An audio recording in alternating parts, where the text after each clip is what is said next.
Okay, so after going over all the tests and evaluations, let's talk about why we think you're having low back pain. So when you bend down, you expect some contributions from different parts of the body to allow the movement to occur. So shoulders and upper back should contribute about 25%. Low back should be about 25%. Hips are about 25%. And legs together are about 25%. Ideally, it's what you expect to see when someone bends forward like that.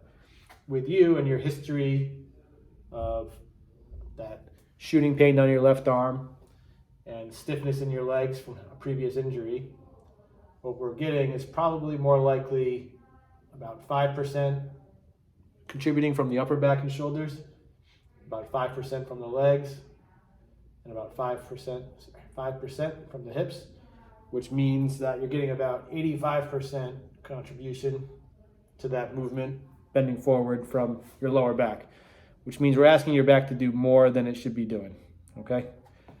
Does that make sense?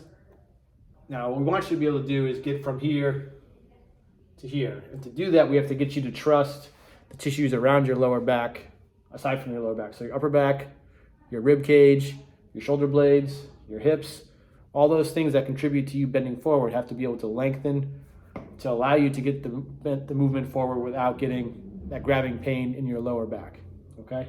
So as far as tasks and activities to get you from where we are today to your dream outcome, which is working out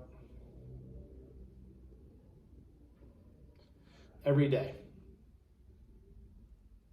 Okay, so today is here. Gotta get you to be able to do simple tasks like putting on socks without symptoms. Okay. Then once you can put on socks, then we can have you maybe get through a work day without symptoms. So that would include like working, getting out of your car, that kind of stuff for a full day, okay? And then maybe do some body weight exercises. So maybe like squats, push-ups, that kind of stuff, okay? Once you can do body weight stuff, then we'll do lightweight stuff. So light things in the gym that require very little resistance or very little external weight.